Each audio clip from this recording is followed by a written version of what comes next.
because he's given us a completely new season to look forward to in my eyes. Because after the pre-season, I was expecting 2 defeats out of the first 2, to be quite honest. Atalanta was absolute very tough game to go there, especially with their first home match.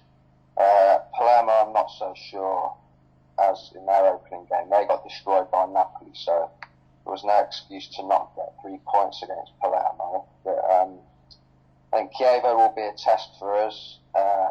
Genoa, that's another game on paper we should win, and that will leave us with our biggest test yet in the league against Napoli, which will be the test. So I'm excited to see how Petkovic can take the team into the game against Napoli, to be honest.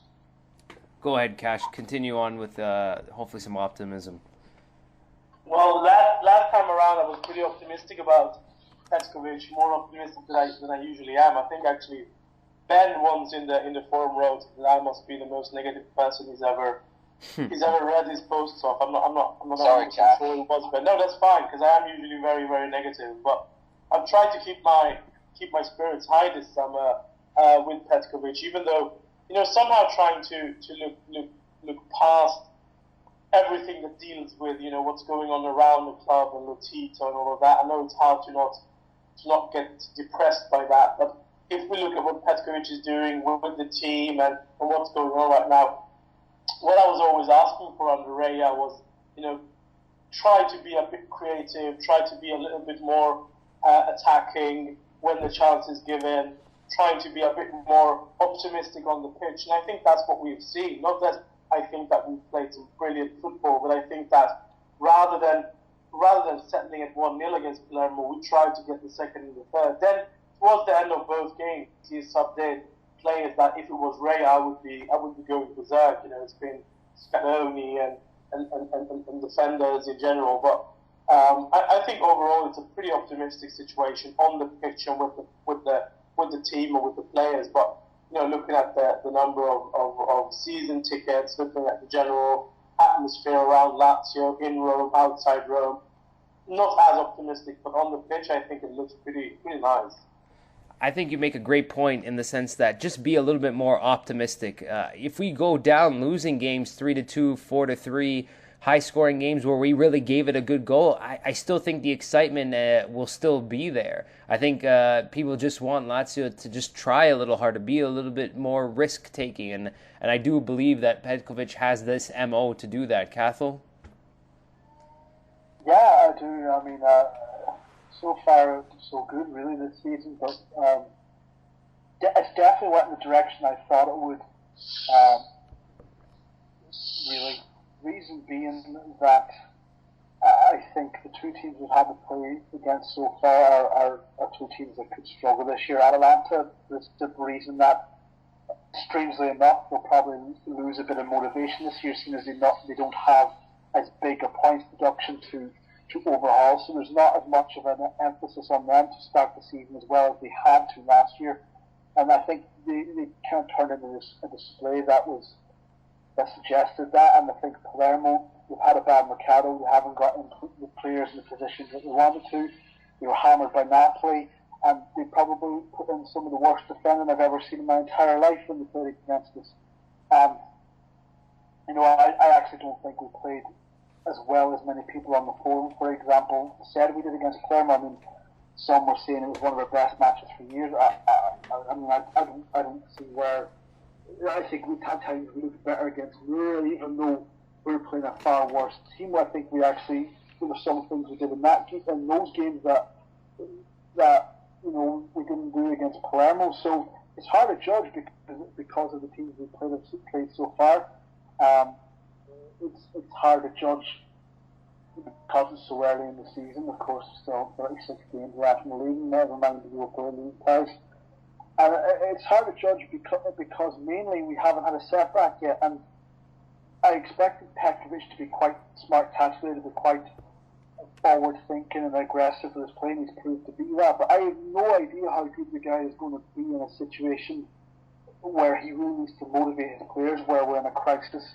And that's where this guy is going to prove his worth for us. So we've no real indication as to how the season can go because we've only seen the positives. And because we've only seen the positives, we should be positive, of course. But people say we're notorious fast starters. We're notorious fast starters under Eddie Rea, and we're notoriously fast starting under Davide Ballardini. And we know that the two coaches have completely contrasting fortunes at Lazio. So that just goes to show that it can go either way with this guy. Yes, but of course, why not be anything but positive right now? I mean, we're playing, a brand of football that I think all of us like to see, and we're getting results. So unless Kiev will absolutely stump us, I don't see any reason to get down on our spirits. Are you taking everything with a grain of salt, Matthew Masher?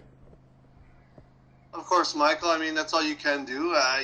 You hope for the best, as I put in, in a lot of things that I say when I post them on the North Curve.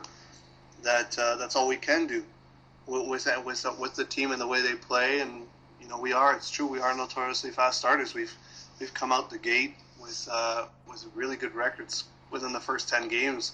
Within the last 3 years. We're looking at 5-1-3, 7-1-2, and 2-4-4 being the worst out of the three.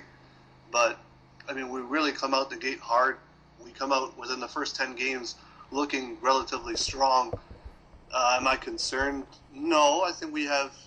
The team is beginning to work under Petkovic, slowly but surely, trusting him, beginning to trust him, beginning to believe in him. And what he's capable of doing, and in themselves. Injuries may come up, things may come up. We're not fortune tellers, so we don't know. But yes, I do take it with a grain of salt. I'm hoping. I just hope, as always. We have to take everything with a grain of salt, and in terms of it being a marathon this season, it's 38 games after all, and not to mention the games in the Europa League, which was what we're going to turn our attention to. With it being a marathon and us being the fans that we are, for example, trying to get to even see the class of Mura in the Europa League, you try your hardest to make sure that happens. It doesn't happen, but you meet new friends along the way, and that's what it's all about, making friends, keeping relationships strong, like I've done with these gentlemen today. I know Ben has something he wants to touch on in terms of the Europa League. I'm pretty sure you were excited to see Tottenham drawn with us, along with Panathinaikos and Maribor. September 20th has probably been circled on your calendar for quite some time, Ben. Oh yeah, definitely. It's been keeping me awake at night, to be honest. Ideally, I could have done with it being next year, as I'm getting married in 6 weeks, but obviously it's not one I can miss, so yeah, I've penciled that one in. And Cash also confided that he'll be traveling to the beach town of Pescara, a town I became very familiar with this summer, being from the Abruzzo region, bringing my SS Lazio 1900 towel onto the beach, which was in the Croce del Sud district of the beach, which is known to be the Pescara Ultras. After 20 years of not being in Serie A, fighting amongst each other even on the beach, somehow I managed to get under the radar with my SS Lazio towel, and we all know that there's a long-standing rivalry, pretty much a derby between the two teams dating back to the early 80s. The story is a little bit different no matter who you ask, but regardless, the same denominator results in a Pescara fan was killed by a Lazio fan. No matter how the story is told, somehow that's how I heard it every time I was down there, and I was politely asked by my own family members to please remove my towel from the beach that day in August in Pescara. So if that's not setting enough of a hot stage for you, the degrees and the temperatures were hot alone, with it being the Adriatic Sea. And now our own Cash is going to travel there as well, 2 hours south of Rome, to anticipate Lazio and Pescara, or Pescara Lazio in the Adriatico on the 3rd of October, right, Cash? 7th of October, actually. Yeah, that's what I'm desperately hoping. Just trying to make everything work to not miss that one. I think if there's any game I would somehow prioritize this year, it would be that one. But of course, the Europa League is also something amazing to be drawn against Tottenham. I think it would be massive to go there next Thursday. I was really, really hoping to do so, but it's a Thursday, and obviously working and all that is going to make it hard. But I think that Pescara is a one-timer. it's going to take maybe another 20 years before there's a chance of going down there and actually feel the heat of it. And Tottenham is, it's always great to play English teams. It draws lots of attention, and I guess it's going to be quite a good atmosphere both in White Hart Lane as well as down in Rome when the return legs are played. So it would be lovely to go see the Spurs play Lazio, but Pescara is the game that I just don't want to miss this year.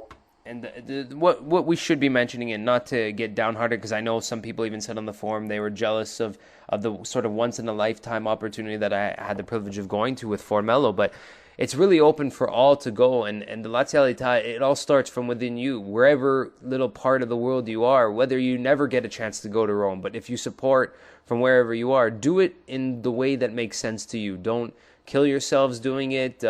Don't separate yourselves from family to do these kind of things. That's the message I can try to bring back. I mean, 5 years I've been doing the North Curve, and I put this as the forefront for everything Lazio, but just continue to support from wherever you're from and do your best. That's all I can say is do your best, and you'll see. You'll find that sort of happiness in your heart and feel that you've done that sort of Lazialità. You don't necessarily have to go to the game. You don't have to do the above and beyond, make the banner and all these kind of things, but just continue to support, and we appreciate your support here.